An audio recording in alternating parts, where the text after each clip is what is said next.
నేను రాజకీయ పార్టీ పెట్టాను. నేను ఏం చేసినా వచ్చిన ఓట్లు 71 సార్. మంగళగిరిలోనే ఎక్కడో పోటీ చేసినట్టున్నారు. కరెక్ట్గా ఆ తాడికొండలోనో ఏమో నాకు కరెక్ట్గా ఐడియా లేదు ఎక్కడ పోటీ చేశాడో. నేను చూశాను, వచ్చిన ఓట్లు 71. ఆ 71 ఓట్లకి నేను ఉప ముఖ్యమంత్రిని అవుతాను అని అతనికి ఉన్నటువంటి కాన్ఫిడెన్స్ అందరికి ఉండొచ్చు. కాదంట్లా. రాజకీయాలు చేయాలి అని అంటే మనం ప్రజా సమస్యల మీద మాట్లాడాలి, కానీ వ్యక్తిగత దూషణల మీద కాదు. రాజ్యాంగ సంస్థలను కించపరిచేటటువంటి వ్యాఖ్యలు ప్రజాస్వామ్యానికి విరుద్ధం అనేటటువంటి విషయాన్ని గుర్తించినప్పుడు ఆ 71 ఓట్లు 2 ఫిగర్లు వచ్చినటువంటి ఓట్లు 3వ ఫిగర్ 100కి చేరతాయి అని చెప్పి నేనైతే అనుకుంటా ఉన్నా. అది కనుక లేకుండా నేను ఇలాగే చేస్తాను అంటే జోసెఫ్ విజయ్ కానీ కేవీఆర్ అనే జోసెఫ్ విజయ్ని కానీ కేవీఆర్ అనే వ్యక్తిని కానీ ఎవరైతే జర్నలిస్ట్ అని చెప్తున్నారో ఆ ఇద్దరిని కూడా నిన్న ఆంధ్ర పోలీసు అరెస్ట్ చేసినట్టుగా తెలుస్తుంది. ఏమంటారు వీళ్ళిరువురు వ్యాఖ్యలను ఎలా చూస్తారు మీరు? ఈ జోసెఫ్ విజయ్ గురించి నేను ఫాలో అవుతా ఉన్నా సార్. ఇందాక మిత్రుడు సుధాకర్ చాలా క్లియర్ గా చెప్పాడు. ఓకే, అయితే ఇక్కడ ఎవరైతే ఈయన ఎవరు కేవీఆర్ అనేటటువంటి వ్యక్తి చంద్రబాబు నాయుడు గారిని ఉద్దేశించి ఆయనకున్నటువంటి ఒక దీర్ఘకాలిక సమస్యను ఉద్దేశించి చేసినటువంటి వ్యాఖ్యలు చేసి నేను తెలంగాణ జర్నలిస్ట్ అంటే సరిపోయిద్దా లక్ష్మీనాథ్ గారు? ఎగ్జాక్ట్లీ, అది కరెక్ట్ కాదు. ఎవరైనా వ్యక్తిగతంగా తిట్టకూడదు. ఆయనకున్నటువంటి ఒక దీర్ఘకాలిక సమస్య అందరికీ ఉంటాయి, అందరికీ వ్యాధులు ఉంటాయి. మరి రాజశేఖర రెడ్డి గారికి బట్టతలు ఉంది. ఏం సార్ అందరికీ మెన్షన్ చేయవసరం లేదు సార్. నేను అదే చెప్తా ఉన్నా. అది అడ్డం పెట్టేసి చంద్రబాబు నాయుడు గారిని దూషించితే నేను తెలంగాణ జర్నలిస్ట్ని అంటే కుదురుద్దా? ఆ తర్వాత మా ప్రాంతమైనటువంటి అమరావతి ఒక శ్మశానం అని అప్పట్లో బొత్స సత్యనారాయణ అన్నాడు. మళ్ళీ అదే రిపీట్ చేస్తా ఇతను కూడా అంటా ఉన్నాడు, ఎవరి కేవీఆర్ అనే అతను. సో అనేసి నేను తెలంగాణ జర్నలిస్ట్ని అంటే కుదిరిపోయిద్దా? అయినా ఈ తర్వాత డాక్టర్ వృత్తికి కానీ పోలీస్ డిపార్ట్మెంట్కి కానీ జర్నలిజానికి కానీ పరిధులు ఉంటాయి అంటారా? ఎందుకుండవు సార్? అలా కాదు సార్, తెలంగాణ ఆంధ్ర అనే పరిధులు ఉంటాయా? ఎక్కడ అన్యాయం జరిగితే అక్కడ మాట్లాడచ్చు. అదే కదా, ఎక్కడ అన్యాయం జరిగితే మాట్లాడచ్చు. మాట్లాడమని అంటా ఉన్నాం, విమర్శించమని అంటా ఉన్నాం, విధానపరంగా విమర్శించమంటా ఉన్నాం. అంతేగాని వ్యక్తిగత దూషణలకు దిగితే, మా ప్రాంతాలను అవమానించేసి నేను తెలంగాణ జర్నలిస్ట్ని అరెస్ట్ చేస్తారా? తెలంగాణలోకి వచ్చి ఆంధ్ర పోలీసులు అరెస్ట్ చేస్తారా? గతంలో మరి రఘురామరాజు గారిని తెలంగాణ వీళ్ళు ఆంధ్ర పోలీసులు అరెస్ట్ చేసినప్పుడు ఏం పీకారు సార్ వీళ్ళంతా? ఒక ఎంపీ రఘురామరాజు గారిని అరెస్ట్ చేయడానికి తెలంగాణ వెళ్ళి ఈడ్చుకొచ్చారు కదా ఆయన్ని. అప్పుడు ఎందుకు ఎవడు మాట్లాడలా? ఈరోజు నేను తెలంగాణ జర్నలిస్ట్ అని చెప్పేసి నోటికి ఏదొస్తే అది మాట్లాడితే విధానపరంగా విమర్శించండి, మేము సమాధానం చెప్తాం. చాలామంది తెలంగాణలో కూర్చుని చంద్రబాబు నాయుడు గారి ప్రభుత్వంలో అవినీతి జరుగుతూ ఉంది, చంద్రబాబు నాయుడు గారి ప్రభుత్వంలో దోపిడీ జరుగుతూ ఉంది అనేటటువంటి వ్యాఖ్యలు చేస్తే మేము విధానపరంగా వారికి సమాధానం చెప్తున్నాం.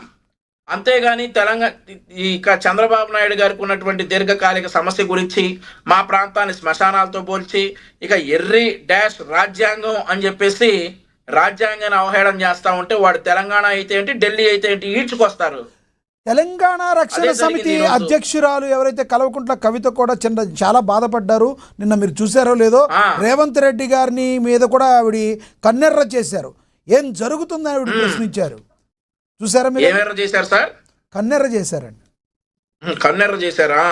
ఎవరికన్నా ఆమె కన్నేగా, ఆవిడ ఎర్ర కాపితే నల్ల చేసుకోమన్నాడు సార్. ఇది కరెక్ట్ కాదు అంటున్నారు ఆవిడ. ఎందుకు కరెక్ట్ కాదు సార్? చంద్రబాబు ఇప్పుడు వాళ్ళ నాన్న ఏమనొచ్చు? వాళ్ళ నాన్న అనొచ్చా? ఇప్పుడు వాళ్ళ నాన్నకి ఆమెకు పట్టలేదు కాబట్టి ఓకే, అసలు వాళ్ళ నాన్న అన్న పెద్ద ఫీల్ అవుదేమో. ఇప్పుడు ఆమెను అనొచ్చా? ఊరుకుంటుందా?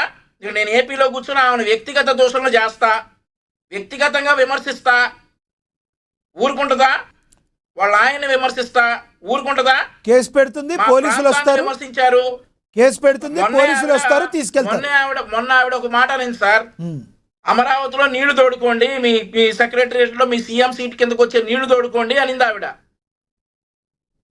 ఓకే సరే, 2 రోజులకి హైదరాబాద్ లో వర్షం పడితే ఆవిడ ఇంటి ముందు కారు కూడా బయటికి రాలేనంతగా నీళ్లు వచ్చాయి.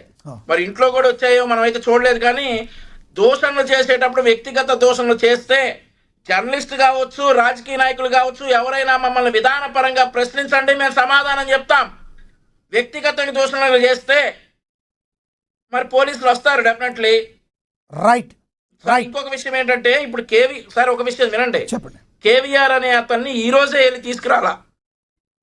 గతంలో తీసుకురావడానికి ప్రయత్నిస్తే, అతనికి 41A నోటీస్ ఇవ్వడానికి ప్రయత్నిస్తేనే అక్కడ ఉన్నటువంటి తెలంగాణ జర్నలిస్ట్ అని చెప్పుకునేటువంటి సోకాల్డ్ మేధావులు చాలా మంది అడ్డుపడ్డారు. సరే, అతనికి 41A నోటీసులు ఇచ్చేసి, బాబు నువ్వు ఈ టైంలో విచారణకు రా అని పిలిస్తే, మరి 6 సార్లు నోటీసులను విస్మరించినటువంటి కేవీఆర్ మీద అక్కడ ఉన్నటువంటి Vizianagaram court non bailable warrant ఇస్తే, ఆ వారెంట్ తీసుకుని నిన్న అతను సెర్చ్ చేసి అతను సిగ్నల్ ట్రేస్ చేసి విజయనగరం పోలీసులు తీసుకొచ్చినటువంటి సందర్భం. అంతేగాని అతని మీద ఏదో కక్ష కట్టేసి 41A నోటీసులు ఇస్తే రాలేదు. రావాలి కదా, చట్టానికి లోబడి ఉండాలి కదా, మనమంతా లా అబైడింగ్ సిటిజన్స్గా ఉండాలి కదా. జర్నలిస్ట్ అని పేరెనకాలు పెట్టుకుంటే చాలదు కదా, చట్టాలను న్యాయాలని గౌరవించాలి కదా. అలా గౌరవించని కారణంగా రైట్ పోలీసులు వెళ్ళి తీసుకొచ్చారు. రైట్ రైట్ వంశీ గారు, ఇది కనుక అప్రజాస్వామికం అయితే రమ్మనండి, కవిత గారిని రమ్మనండి, ఎలా అప్రజాస్వామికమో చెప్పమనండి, తీసుకెళ్ళామని చెబుతాం ఆ సమాధానం. చిన్న చిన్న పిల్లలు ఉన్నారు, భార్య ఏడుస్తుంది, ఇది ఎంత తప్పు అని చెప్పి తెగ బాధపడుతున్నారు ఆవిడ. ఎస్ సార్, నేను మళ్ళీ ఇస్తాను మీకు మనం ఒకసారి మోహన్ రెడ్డి గారితో కంక్లూడ్ చేద్దాం. ఎస్ మోహన్ రెడ్డి గారు కంక్లూడ్ చేయండి. ఏదైనా మాట్లాడేటప్పుడు ఎవరు మాట్లాడినా రాజకీయ పార్టీలకు అతీతంగా కూడా ఒళ్ళు దగ్గర పెట్టుకుని మాట్లాడాల్సిన అవసరం ఎంతైనా ఉంది ఏమంటారు? కంక్లూడ్ చేయండి ప్లీజ్. ఇప్పుడు నాయకులుగా ఇంతకుముందు చెప్పాను మీకు, నాయకులుగా ఉన్నటువంటి వ్యక్తులు నడుచుకోవాల్సిన బాధ్యత మనపైన ఉంది. నాయకులే తప్పినప్పుడు కింద అనేక మంది తప్పుతారు. ఇప్పుడు చంద్రబాబు నాయుడు గారి అనుభవం ఎంతయ్యా? దాదాపు 50 సంవత్సరాల రాజకీయ అనుభవం, 76 సంవత్సరాల వయసు. అలాంటి వ్యక్తి మీటింగ్లలో నీ అమ్మమ్మ కూడా ఏం మాట్లాడుతున్నారో, వాళ్ళు ఏం మాట్లాడారో అర్థమవుతుంది. ఈయన డిప్యూటీ సీఎం గా ఉన్నటువంటి పవన్ కళ్యాణ్ గారు డిప్యూటీ సీఎం కాకముందు ఏం మాట్లాడినారా? మొన్న ఈమెయిల్ ఉంటున్నాడు, మళ్ళీ నరాలు తెచ్చా తాటి తెచ్చా. ఒక బాధ్యత కలిగినటువంటి పదవిలో ఉన్నప్పుడు కూడా వాళ్ళ బాధ్యత తప్పి మాట్లాడేప్పుడు కింద మాట్లాడే వాళ్ళు మాట్లాడుకుంటారు. ఇద్దరిని చెప్పి వదిలేశారు, మీరు మూడో వ్యక్తిని చెప్పలేదు మోహన్ రెడ్డి గారు. ఇద్దరినే చెప్పి వదిలేశారు, మూడో వ్యక్తి కూడా అలాగే మాట్లాడుతున్నారు, ఆయన వదిలేశారు మీ అధినేతని. ఆయన కూడా చెప్తే మీ గౌరవం పెరుగుద్ది. ఇప్పుడు మీరు ఒకవేళ సపోర్ట్ చేసుకునే కాదని మా అధినేత ఎప్పుడైనా నేల కూర్చోబెడతా, చెప్పులతో కొడతా, జస్ట్ కార్లు మార్చినట్టు పెళ్ళాలను మారుస్తారని మాత్రమే మాట్లాడతారు, అంతే కదా, ఇంకేం మాట్లాడరు కదా. ముగ్గురు పిల్లలు చేసుకున్నప్పుడు అదే తప్పు. ఎందుకంత సీరియస్ గా మీరు చెప్పులు తీసుకొని వచ్చారా? మీరు చేసుకునేప్పుడు వెళ్తాడు కాదండి, వాళ్ళ వ్యక్తిగత జీవితాల్లోకి వెళ్ళిపోయి వేరే ఆడపిల్లల జీవితాలు రాజకీయాల్లోకి వచ్చినప్పుడు ఎవరు వ్యక్తిగత అభినవ దేవుడా తప్పు కదా. మీరు ఇద్దరు పేర్లు చెప్పారు. ఇప్పుడు పవన్ కళ్యాణ్ గారు పేరు చెప్పారు. పవన్ కళ్యాణ్ గారు కంట్రోల్ చేసుకోవాలి, అటు మాట్లాడకూడదు. చంద్రబాబు నాయుడు గారు మాట్లాడకూడదు. జగన్మోహన్ రెడ్డి గారి పేరు కూడా మీరు చెప్పాలి కదా, ఎందుకు చెప్పట్లేదు? దాంట్లో బూత్ ఎక్కడుంది? మీకు వినపడదు, ఏ బూతుందో చెప్పు. మీకు వినపడదు. ఇష్టం వచ్చినట్టు మనం ఏదో ఒకటి చెప్పేసి తప్పు సార్. అలాంటి కోకొల్లలు ఉన్నాయి సార్, సార్. జగన్మోహన్ రెడ్డి గారు ఇంతవరకు ఎప్పుడు ఆయన రాజకీయాల్లోకి వచ్చినప్పటి నుండి బూతులు మాట్లాడినటువంటి సందర్భం లేదు. జస్ట్ మాట్లాడిస్తారు అంతేనా? అవును సార్. పోనీ జగన్మోహన్ రెడ్డి గారు మాట్లాడరు, వాళ్ళ మంత్రులు మాట్లాడితే వాళ్ళ మీద ఏమన్నా ఆయన చర్యలు తీసుకున్నాడా? ఆయన మాట్లాడితే కరెక్టే, బూతులన్నీ మాట్లాడిస్తూ ఉంటే ఆయన ఎందుకు మాట్లాడతాడు? ఈ నీ అమ్మ మొగుడా అనే దానికి బ్రాండ్ అంబాసిడర్ కొడాలి నాని గారు కాదంటారా మీరు?